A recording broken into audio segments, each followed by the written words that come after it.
Hello everybody and welcome to my channel. Thank you so much for passing by, thank you so much for subscribing, and thank you very much for watching my videos. You are greatly appreciated.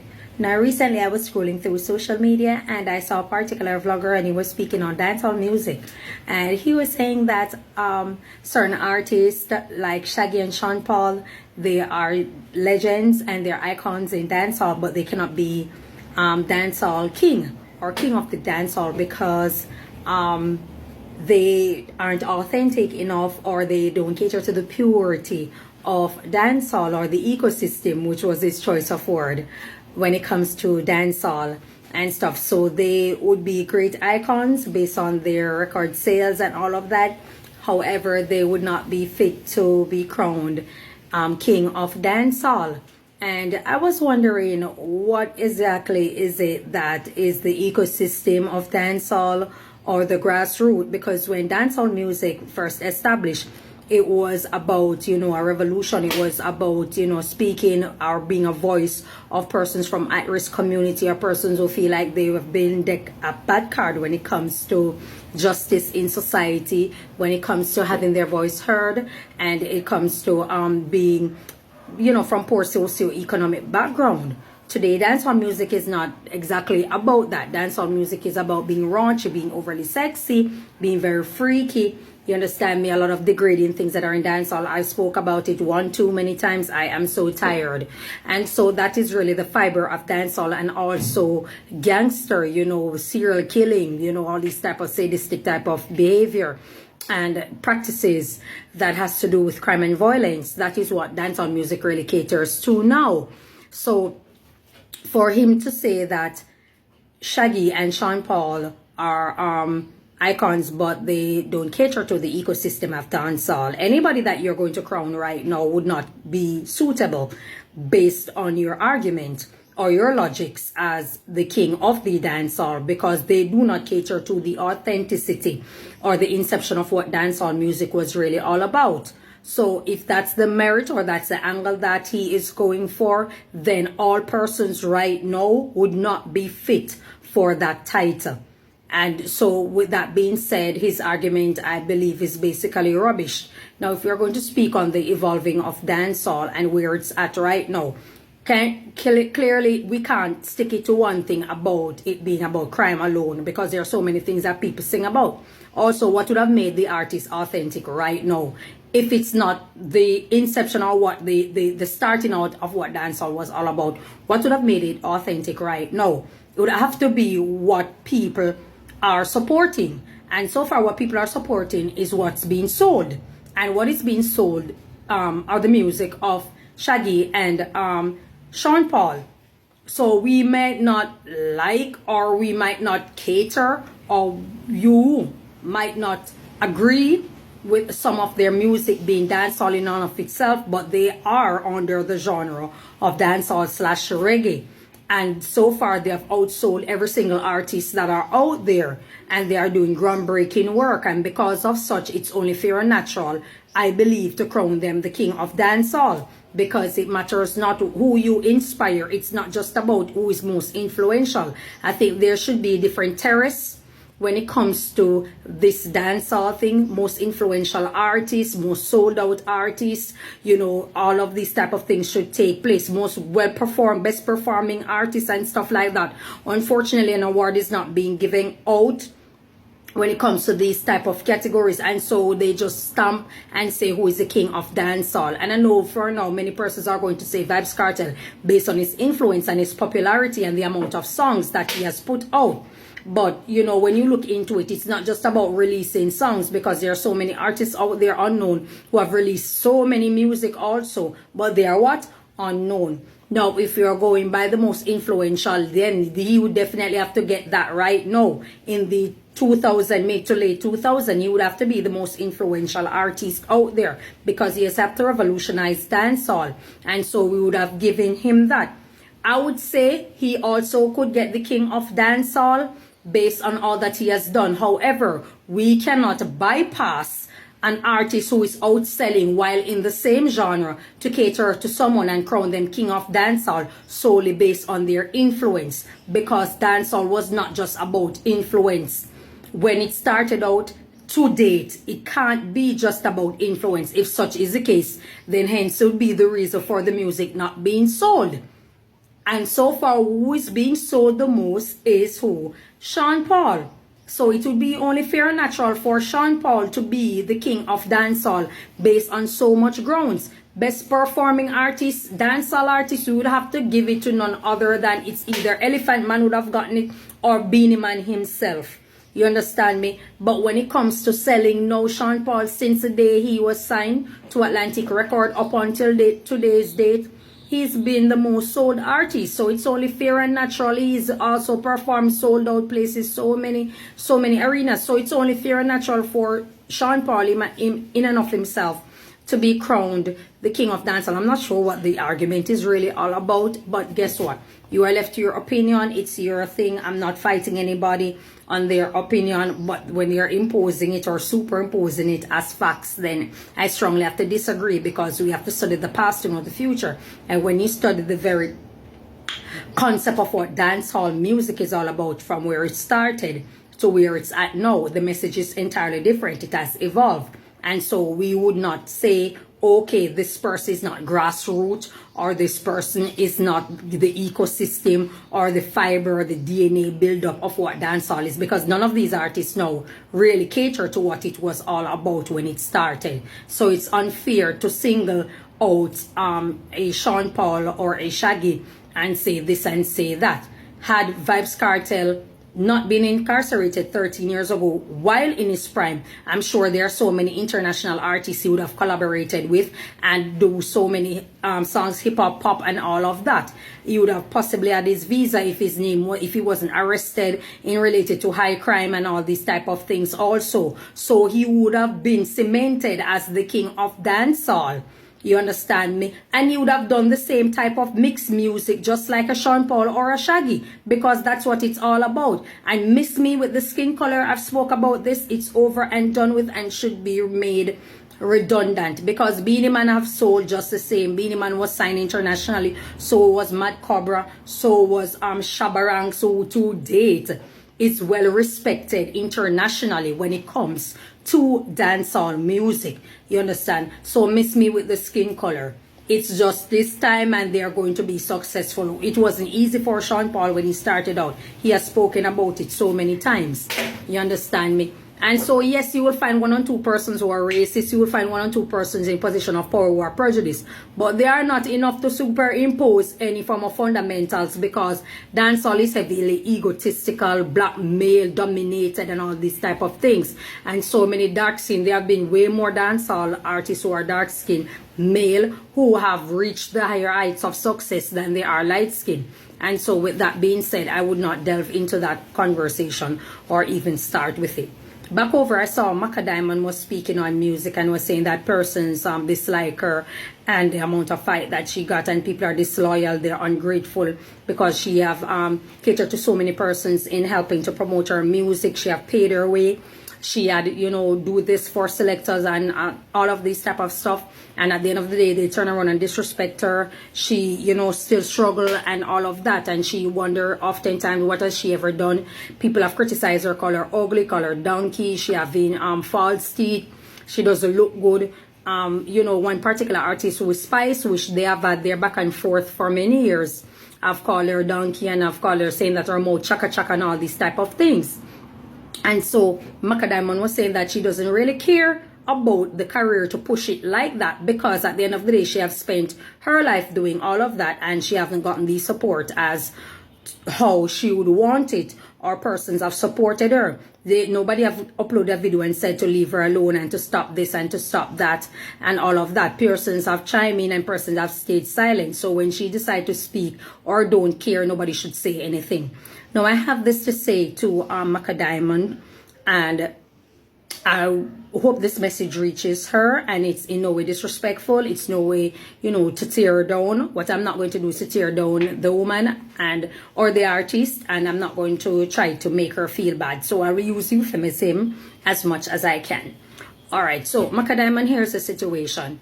I think one of the issues that you're having is believing that there is a setback and there are people who are more powerful that have a voice and keep holding you back.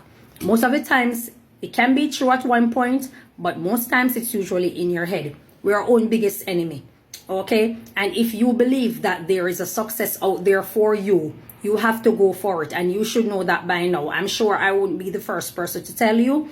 You should know that you have to go for it. The lane that many persons, or the road that many persons have took, might not be the road for you, and that's the reality. It might not be the road that you should take. Sometimes you have to carve your own lane because it was never for you. So you have to carve your own lane, and you have to decide on what you want to do and the steps that you want to take in order to get where you want to go. There are several things I've done in life when it comes to business, when it comes to finance and stuff like that. And I realized that I did it because I chose to. I wasn't encouraged. I wasn't invested. Meaning persons did not invest in me or in my ideas. I chose to do what I did, and I chose to take a risk. And out of it, it worked. Even though there were limitations and stuff like that, you will always be faced with bumps ahead. Any field that you're in, if it's not entertainment, if it's sports, if it's religion, if it's corporation, commerce, anything that you decide to do, there will be bumpy roads ahead. There will be stumbling block, and it's for you to acknowledge it as what it is, a mere stumbling block for you to get over. Try to move around. If you can't push it over, you walk around it or cut corners and see what you can do in order to get where you want to go. You have spoke about several promoters also. When you're supposed to get your money, they're creating problems for you and stuff like that. I think that with proper management and stuff, it could have been done a different way, even though you have people in dancehall music who are promoters who are of questionable character and these type of people, but they come by money and they put on shows and they believe that they can turn trick on artists and scam them and do all sorts of things. So those moments do happen, but with sound management and proper security and all of that, I would have think that if you are booked for a show and you're paid half the money upon arrival before you go on stage, the balance of the money has to be paid before you enter on the stage to perform. And I know artists will go on the stage because they want their money. They want their money, and so they would say, okay, half of it is for me to appear, the next half is in my performance. And so you will say that, fine, that's what you're going to do. However, I think that if you have proper security with you, strong management, strong backing as a woman, which I've spoken on so many times how difficult it is for women in music, if you had that backing once you arrive there, showing yourself and knowing that you are there and the promoter is aware of that, it's their duty to pay you, and your security would have made certain that you be paid your balance before entering on the stage, and not come with an argument or trying to create any form of upheave where you have to be showing up at their house, getting into quarrel or squabbles with them and their partner or their family or whatever the case may be. It's unprofessional on the promoter's part, and I can understand where you're coming from. When it comes to music also, and you having this longevity in music and still struggling, it happens to all of us, and I can totally empathize with where you're coming from because I've seen it happen myself as a person who was pursuing music and stuff. However, it is very important for you to know that you are your own stumbling block most times. Most times you're your own stumbling block, and like I said, a road that is not designed for you, sometimes you have to take a different road. Sometimes you have to understand that the angle that those persons took in order to reach there, that's not the angle for me. You have two things going for you, Macka Diamond. Your name. You have a name. Whether you believe it or not, or you like it or not, you have a name, and your name is also a household name. If I go somewhere and I say Macka Diamond, people know exactly who I'm speaking of. If I say dancehall music and I speak of Macka Diamond, whether they know your music or not, they know exactly who I am speaking of. So you are a household name. The other thing that you have going for you is your age. People have used it as a setback, and people have used it to make it seem like a great disadvantage for you. It's in your mind. Power, willpower. Your age is a great advantage because it comes with wisdom, it comes with experience. I think you should have owned the big woman category and the big woman group in a sultry way, in an appealing way, in an alluring way, in an attractive way. You can do it if you have the right management, the right team. And I think it is great, and it would have set a mark for you that as a woman who is, a big woman in dancehall and stuff like that, and also an icon doing it for how many decades and stuff, you would have set the bar to know that you're still here. And this is an example that many young girls out there, many women also who are aspiring to do music and had put a pause on it for whatever reason, would have been encouraged or get some oomph to understand that I can still do it. Because if Macka Diamond is out there and she's representing in her lane as a big woman and still have a name for herself and still doing it, then what makes me not be able to do it? And I think that's what you don't empower. You are pushing, you are putting up a resistance to what people are saying, that you're old, you're this, you're that, and you keep pushing back and saying that, using a defense. They keep saying that I'm old, they call me old woman, they care zero. Yes, I'm an old woman, and you empower it, old woman, and empower it. Empower it. It can be used as an endearment, and it can be used as an empowerment tool. I promise you, with the right management and being very strategic, then you can get there. You can capture the audience, because there are young girls out there who are aspiring to do music, and they would see a woman like you old enough to be their mother, or in some other cases even their grandmother, and they would realize that, okay, my grandmother looks great, she's healthy, she's strong, she's still attractive, she's doing music, and she's making music out there that young people can dance to, young people can relate to. It happens. There is Cher. Cher is 70 something, almost going on to 80, and Cher still performs. Cher is highly respected. A different genre, yes, and you know American who are ageist and famous on body shaming people, and here lies Cher, who is a woman in her 70s. She still does her show. Madonna still does her show, in spite of all the controversies that is around their appearance or whatever. These are women who still do their show. They defy the odds. They don't care. They live their life and they're pushing it just the same. And I think you need that mental power. And I spoke about black women oftentimes want to be a burden bearer for other races of women, want to feel sorry for women, want to run out and be a big back that they can carry other race of women. But when it comes to their self, they accept defeat. They go in defense mode. There's no need to be defensive. There's a need to stand up bold and brave and fierce and represent who you are and empower yourself. And I think that's the mark that Macka Diamond is missing. I remember when Macka Diamond was on her live and was saying that Nicki Minaj is acting as if she don't see her. And again, Macka Diamond, you're putting yourself in a subservient position wherein you're relying on someone who you believe know better to acknowledge you but refuse to. Who cares? Empower your own lane. If you are playing game with people or you're on a TikTok live, this is a proud moment for you to speak on your music, for you to speak on some big woman, nice outfit, sexy outfit for big women that you're selling or you're posing, and you're doing all these type of things. Get management who can speak to corporate Jamaica, who can give you some sort of endorsement or things like that. It's never too late. And it's a sad situation because you have a name, and you have a name and you have your age going, and you don't use it as an empowerment. You believe that because people are attacking you or people are saying disrespectful things about you, you're accepting defeat and always going into defense mechanism, wanting pity. And that's I can be wrong, but that's the image, that's the message, I'm sorry, that you tend to send. Instead of saying that I love me and I'm empowering me, and at all times, girls, remember to be bold, to be beautiful, to love your age, love your appearance, love how you are, and all these type of things. You understand me? And I think that it would have been one beautiful moment for you, Macka Diamond, as a woman who is black. You understand me, to be empowered and to push it out there. So many women would have looked up to you constantly, just the same. You understand me? People have said so many things about even your arch nemesis in dancehall. People have said way worse about Spice, just the same. Even though Spice attack you, people attack Spice. People have done several videos on Spice behavior.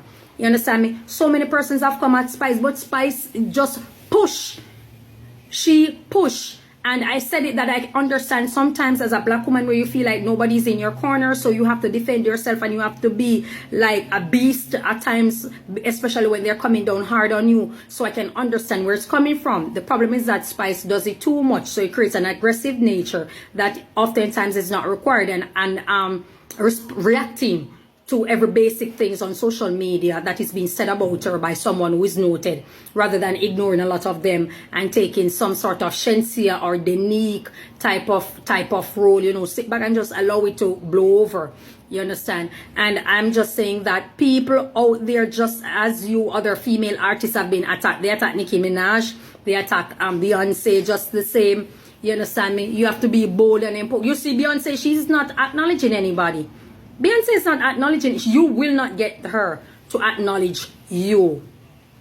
You will. That's a day that will never come. You understand me? And Beyonce is out there. She does bold. She does fierce. She does everything out there that is self-empowering for her. That's her tool. And I think once you get into that mentality, and it's extremely difficult to teach it. It can be done, but it's extremely difficult to teach it, especially when you were taught and being shown all the time the images of what is considered this, what is considered that, and you begin to accept it and believe that you are a representation of reject, you are a representation of struggle, you're a representation of fight, you're a representation of setback, but with a mentality, a mental power that you can develop over time through self affirmation and all of these type of things. Greatness will manifest in the universe for you. Another thing that I realize, sometimes you people are being encouraged like I am doing. It's just that you don't want encouragement from people like me because I'm a no-name YouTuber,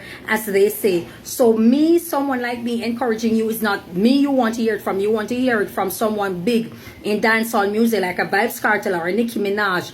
You want to hear these top tier people being encouraged. These are the people who you want to encourage you. And oftentimes you don't know that the smallest voices out there, when multiplied, they become extremely loud in the city on top of a hill, and they help to create notoriety for you, help your name to circulate in the algorithm in a positive way. But because you don't want the acknowledgement from no-name people, no-name vloggers, and all the no-name selectors and all these type of things, you guys undermine the small persons a lot of times. And then when the big persons them come out and they reject you or they don't acknowledge you, then you start to feel like a victim, you start to feel defeated. While if you take the time out to acknowledge a small person growing up or rising up, and they go with you, so that when they start to generate their notoriety in the algorithm, they will take you with them. It happens. It's never too late. You're still alive, you are well, you look good. So it's a good encouragement. You understand me? So these are tools that I think that you could easily well run with and stop it with the self-defeat. I've had many businesses and they went down. We ended up working in a bar. I knew absolutely nothing about bartending, working in a wayside bar. Persons ostracized me, persons criticized me, saying, oh, you have your education, you should not be doing this, you should not be doing that. But I empower myself. I empower myself to where I'm doing my own thing now. Again, my own business this time. Again. Who encouraged me? Nobody. I just took a chance again and I'm doing it. So that's the type of mentality that you have to have. I came here seeking assistance. Did I get any? Absolutely not. Absolutely not. But I'm here just the same and I'm fighting it just the same. I'm fighting it to build my own shop. I'm fighting it to do my own thing. And it's life. It's life. So I just think that some sort of self-motivation is needed, and you have to constantly remind yourself, because that's how it goes. You will feel good this minute and the next minute you don't, or this hour you feel good and the next hour you don't. So self-motivation is extremely great, and self-affirmation and sending positive message to the universe at all times. Think about yourself more, your beauty. Accept who you are and love who you are. And if you refuse to accept who you are, then you can start from appreciating who you are then. You understand me? And that's my message to you, Macka Diamond. But that's all I have to say. Thank you so much for your time. Enjoy your day and may God bless you. Bye-bye.